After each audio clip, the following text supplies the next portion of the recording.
যেই স্ত্রীর জন্য, যেই সন্তানের জন্য, যেই খাটাখাটনি করলেন, যেই সন্তান, স্ত্রী, আপনার আত্মীয় স্বজন, সবার জন্য, ফ্যামিলির জন্য খাটাখাটনি করলেন, তারা আপনাকে হাসরের মাঠে আপনাকে চিনবে না। শুধুমাত্র কেন চিনবে না? যদি নেকি চাই এই জন্য চিনবে না। কেউ কাউকে চিনবে না হাসরের মাঠে। এই জন্য আপনার নেকি আপনাকেই নিয়ে যেতে হবে, আপনাকে কেউ নেকি দিবে না। হাসরের মাঠে এক বান্দার নেকি এইরকম কমতি হয়েছে। তাকে বলল, আল্লাহ বলল, দেখো তো তোমার আত্মীয় স্বজন আছে কিনা, দেখো তারা যদি তোমাকে নেকি দিয়ে সাহায্য করে। তখন সে বলল, আচ্ছা আল্লাহ, একটা তো কম পড়েছে নাকি, সমস্যা নাই, আমি নিয়ে আসতেছি আল্লাহ। আমার অনেক পরিচিত মানুষ আছে, আমি এমপির সাথে ঘুরেছি, আমি মহল্লার সাথে ঘুরেছি, আমি বড় হুজুরের সাথে ঘুরেছি, অনেক মিয়াজের সাথে ঘুরেছি, তাকে দেখতে পাচ্ছি, আমি তার থেকে নিয়ে আসি। অনেক মিয়াজি তো অনেক আলোচনা করতো, অনেক মিয়াজি থেকে নিয়ে আসি আমি। আল্লাহ বলবে, নিয়ে আসো না। অনেক মিয়াজি আর পরিচয় দিবে না। কেন? এই যে যদি নেকি চাই আমার তো কমতি হয়ে যাবে, একটা নেকির জন্য ছোটাছুটি করতে হবে। মনে রাখেন, দুনিয়ার হায়াতের জিন্দেগিতে আছেন, নামাজ বেশি বেশি পড়েন, রোজা করেন, সামর্থ্য থাকলে হজ করেন, দান সাদাকা বেশি বেশি করেন, আপনার লাভ হবে। কথা বুঝতে পারছেন? হাসরের মাঠে অনেক মিয়াজি সাহায্য করবে না তো, অনেক মিয়াজির নেকির জন্য মানে আফসোস করবে, নেকি নেকি নেকি, আমারই লাগবে। সবাই সবার নেকি নিয়ে টানাটানি, আপনাকে আর কি দিবে? এই জন্য আমার ভাইরা, আলোচনা তো বহু হয়, করেন ভাই, করেন। না জানি এমন এক সময় হঠাৎ করে আপনার মৃত্যু হয়ে যেতে পারে। কুল্লু নাফসিন যায়িকাতুল মাউত, মৃত্যু হবে, পলায়ন করতে পারবেন না। অন্যের মাল আত্মসাৎ করেন, অন্যের মাল আত্মসাৎ করে খাই, এমন লোক মনে হয় আমাদের মান্দা শহরে নাই। আছে ভাই, যারা অন্যের মাল আত্মসাৎ করে খায়, আজকে তাদের একটা হাদিস বলে যাব, তাদের জন্য একটা হাদিস বলে যাব। এই হাদিসকে ফলো করে চলবেন, তাহলে জীবনে আর অন্যের মাল আত্মসাৎ করে খাইতে পারবেন না। আমার বন্ধু, অন্যের সম্পদ আত্মসাৎ করেন যে ব্যক্তি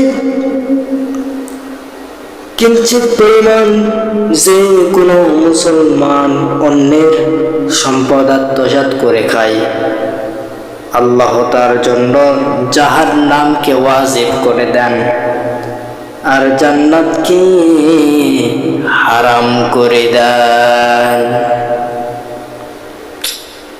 চিন্তা করছেন, যারা অন্যের মালকে আত্মসাৎ করে খায়, অন্যের সম্পদ মেরে খায়, লুটিয়ে খায়, আত্মসাৎ করে খায়, চিন্তা করছেন এরা কি একবারও কি জানে যে আমাদের জন্য জাহান্নাম ওয়াজিব হয়ে গেছে আর জান্নাত হারাম হয়ে গেছে? আজকে সবাইকে বলবেন যে কারা কারা জান্নাতে যেতে চান, কারা কারা জাহান্নামে যেতে চান।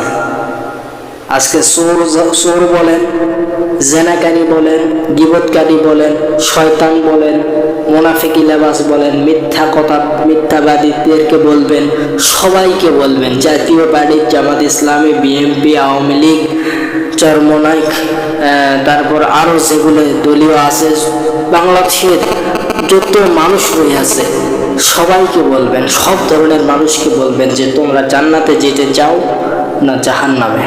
সবাই এক উত্তরে বলবে যে জান্নাতে যেতে চাই।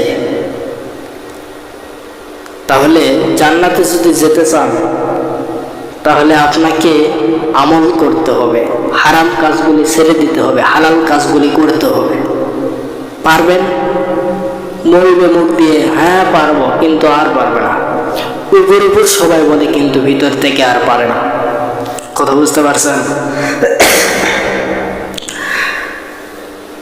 এই যে যারা অন্যের মাল আত্মসাৎ করে খায়, এরা কি জানে যে আমাদের আইজায় আমরা অন্যের মাল আত্মসাৎ করে খাচ্ছি, আমাদের জন্য জান্নাত হারাম হয়ে গেছে, জাহান্নাম ওয়াজিব হয়ে গেছে? এই সম্পর্কে কি তারা জানে?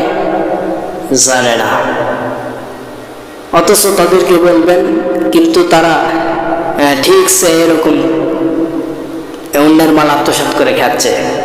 এদেরকে ঠিকছে এদেরকে এখন বলবেন, এখন গিয়ে যদি বলেন যে আপনি জান্নাতে যেতে চান না জাহান্নামে, বলবে জান্নাতে। জান্নাত কি সস্তা? হ্যাঁ, মামুর বাড়ি। এই জন্য আমার বন্ধুগণ, অন্যের মাল আত্মসাৎকারী, অন্যের সম্পদ আত্মসাৎকারী, এই ধরনের ব্যক্তির জন্য, এই ধরনের মুসলমানের জন্য আমার আল্লাহ রাব্বুল আলামিন জান্নাতকে হারাম করে দিয়েছেন আর জাহান্নামকে ওয়াজিব করে দিয়েছেন।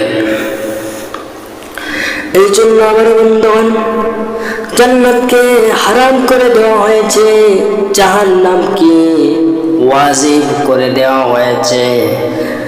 যদি কোনো আল্লাহর বান্দা, যদি কোনো মুসলমান এরকম অন্যের মাল আত্মসাৎ করে খায়, ওই ব্যক্তি হয়তো জানে না, ওই ব্যক্তিকে জানিয়ে দেওয়ার দায়িত্ব হলো আপনাদের।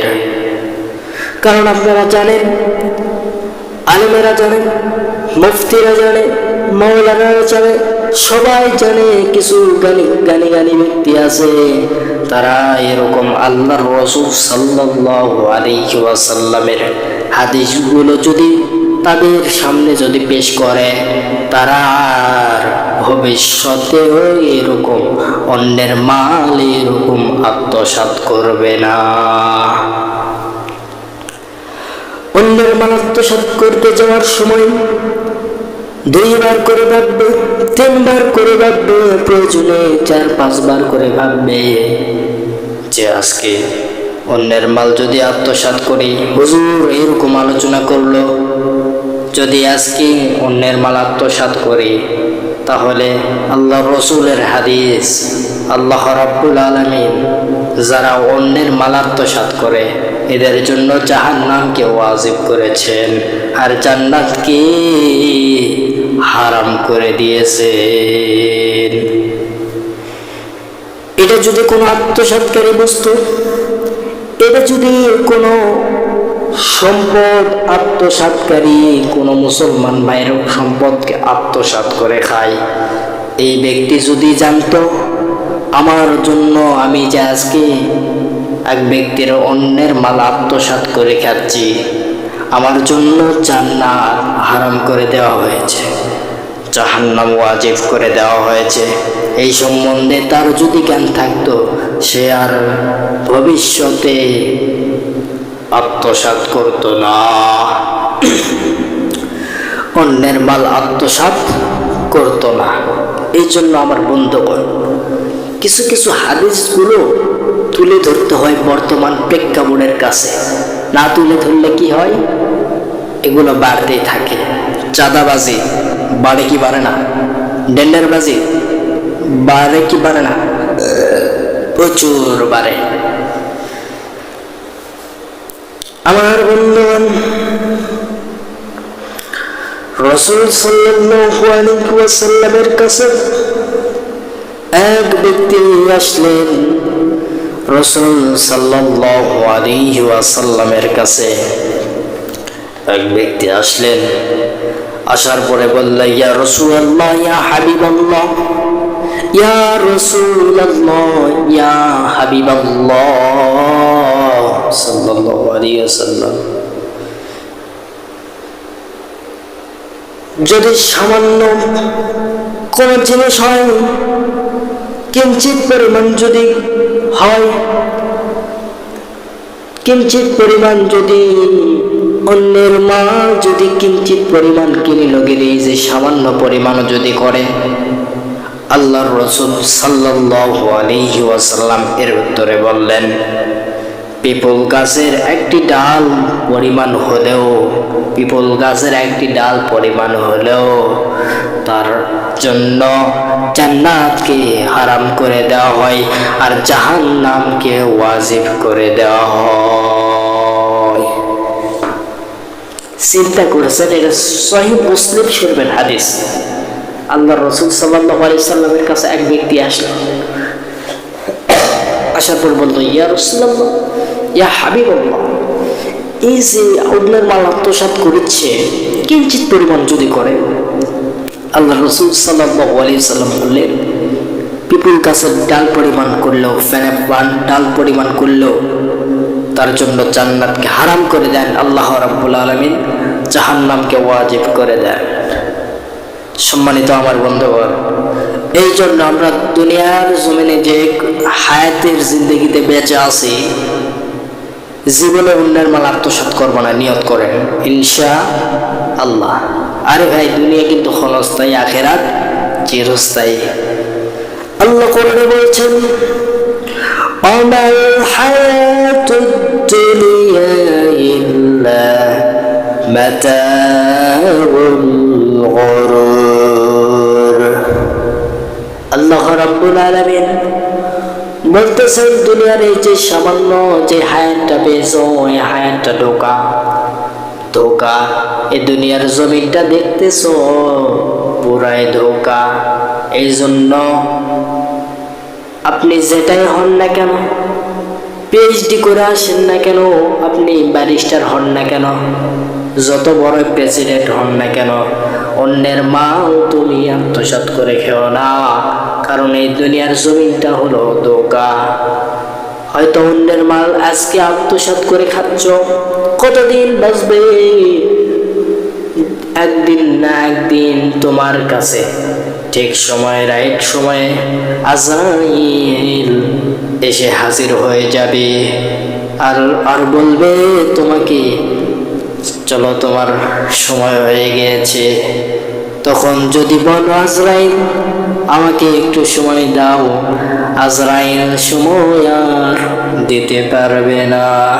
এই জন্য যেই কয়টা হায়াতের, যেই কয়েকদিন হায়াতের জিন্দগি পাইছেন, এই জিন্দগিতে নিজের ঈমান আমলটা বৃদ্ধি করেন।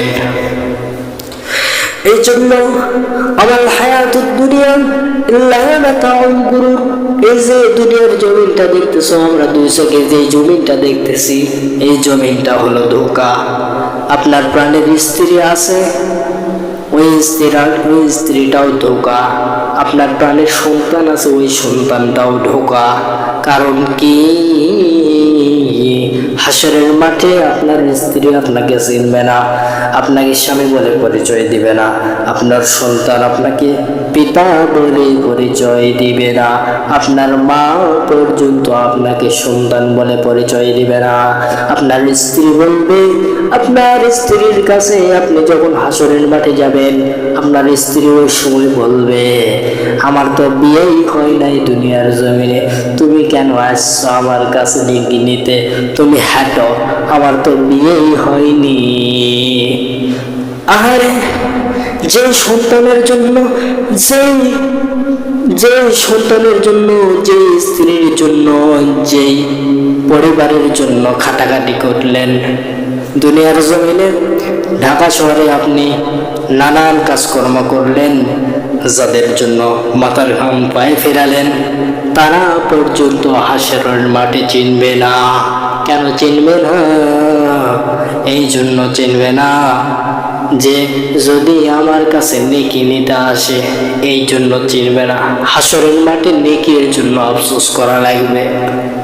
আহারে, এই জন্য আমি আপনাদেরকে বলতে চাই, আপনারা বেশি বেশি এই দুনিয়ার জমিনে থাকাকালীন নেক আমল বেশি বেশি করেন, কারণ নেকি ছাড়া কোনো উপায় নাই, নেকি ছাড়া কোনো উপায় নাই। দুনিয়ার জমিনে টাকা যার আছে তার মূল্য আছে, টাকা যার নাই তার কোনো মূল্য নাই। পরকালে যার নেকি আছে তার মূল্য আছে, যার নেকি নাই তার কোনো মূল্য নাই। এই জন্য আমাদের জিন্দগিতে দুনিয়ার জমিনে টাকাও দরকার, আর ইমান আমল ঠিক রাখাও দরকার, নেকিও দরকার।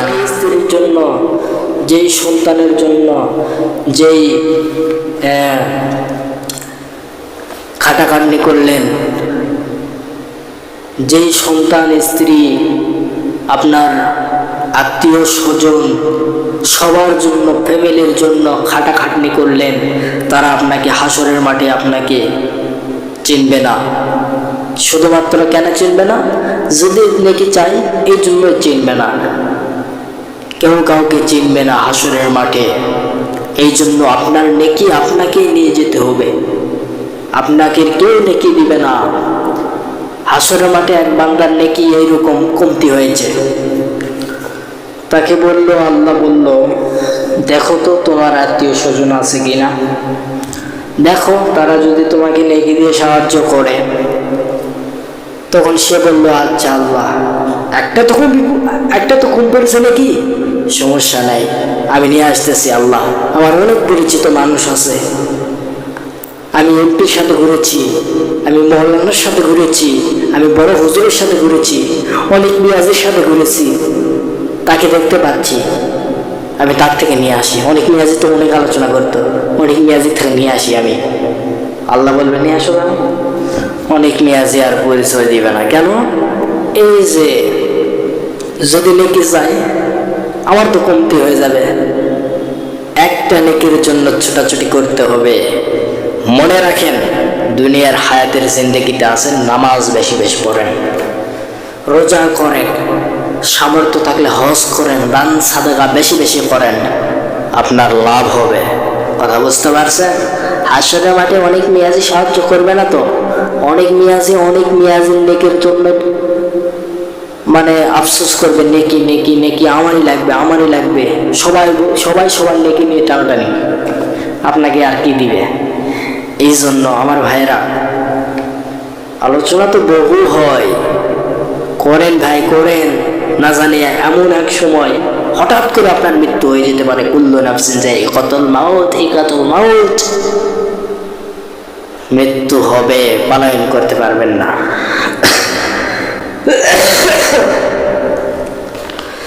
আমার বন্ধুগণ,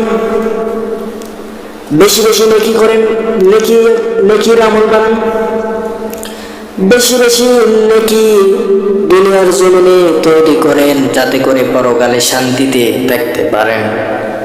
এই জন্য আবার বন্ধুগণ, দুনিয়ার জমিনে হেলায় দুলাই সময় কাটায়েন না, দুনিয়ার জমিনে হেলায় দুলাই সময় কাটায়েন না। দুনিয়ার জমিনে মদ, জুয়া, গাঁজা, ইয়াবা এগুলো বাদ দিয়ে দেন। অনেক খাইছেন, নিজেকে পরিবর্তন করেন। সামনে গেল রমাদান, আবার চলে আসলো আমাদের কুরবানি। রমাদান চলে গেল, আমাদেরকে শিক্ষা দিয়ে গেল যে বান্দারা পরিবর্তন হয়ে যান। আল্লাহ বান্দাদেরকে পরিবর্তন করার জন্য, মুত্তাকি হওয়ার জন্য রমাদান দিলেন, কিন্তু বান্দারা কতটুকু পরিবর্তন হলো। মসজিদগুলো ভরে যাওয়ার কথা, এখন আর মসজিদ ভরে না, এখন আর মসজিদ ভরা দেখা যায় না। আমাদের মসজিদে 2 কাতার লোক, এর বেশি আর হয় না। কোনো মসজিদে 5 জন নামাজ পড়ে, ইমাম সহ 5 জন, ইমাম সহ 6 জন। দেখছেন কারবারটা হয়েছে কি ভাই? এখন আমল করেছেন না, ঠেলায় পড়বেন হাসরের মাঠে। যেমন আমরা বুঝতে পারতেছি এসএসসি পরীক্ষায় কেউ কাউকে শিখে দিচ্ছে না, কেউ কাউকে দেখাচ্ছে না। এটাই আমি নিজে থেকে ভাবছি যে এটাই হাসরের মাঠ, এটাই আমার হাসরের মাঠ। সামনে তো আর তো হাসরের মাঠ রয়েছে, ওইটাই তো আসল। কিন্তু এটা হচ্ছে নকল, এটা বোঝাচ্ছে আমাদের লাইফে অনেক পরীক্ষা আসবে। কথা বুঝতে পারছেন? আল্লাহ, এই জন্য ইবাদত বেশি বেশি করেন, দান সাদাকা বেশি বেশি করেন, দুনিয়াও করেন, আখিরাতও করেন, কিন্তু দুনিয়া নিয়া নিয়া পড়ে থাকেন না। কথা বুঝতে পারছেন? আল্লাহ আমার ভাই বোনদেরকে বোঝার তৌফিক দান করুন। এবং বোনেরা পর্দা বেশি করবেন, পর্দা করবেন, নিজেকে নিজের শরীরটা হেফাজতে রাখবেন। কথা বুঝতে পারছেন? আর একটা বিষয়, আপনাদের যাদের সন্তান রয়েছে প্রত্যেক সন্তানদেরকে বলবেন, বাবা এটা হালাল, এটা হালাল, এটা হারাম। বলতে পারবেন না? অবশ্যই বলবেন। মেয়ে যাদের রয়েছে বলবেন, মা মামুনি এটা হালাল, এটা হারাম, এগুলো চিনাবেন। ওইটা খাওয়া হবে না, ওইটা খাওয়া হবে, চিনাবেন। আর নামাজে হাত ধরে ধরে নিয়ে যাবেন। কথা বুঝতে পারছেন? নামাজ পড়তে যাবেন, নিজে তো যাবেনই, নিজের সন্তানটারে নিয়ে যাবেন। নিজের সন্তানের ভবিষ্যৎ আছে না নাই? ওইখানে লেখাপড়ায়, হ্যাঁ, 5 ওয়াক্ত নামাজি বানান, 5 ওয়াক্ত নামাজি বানান।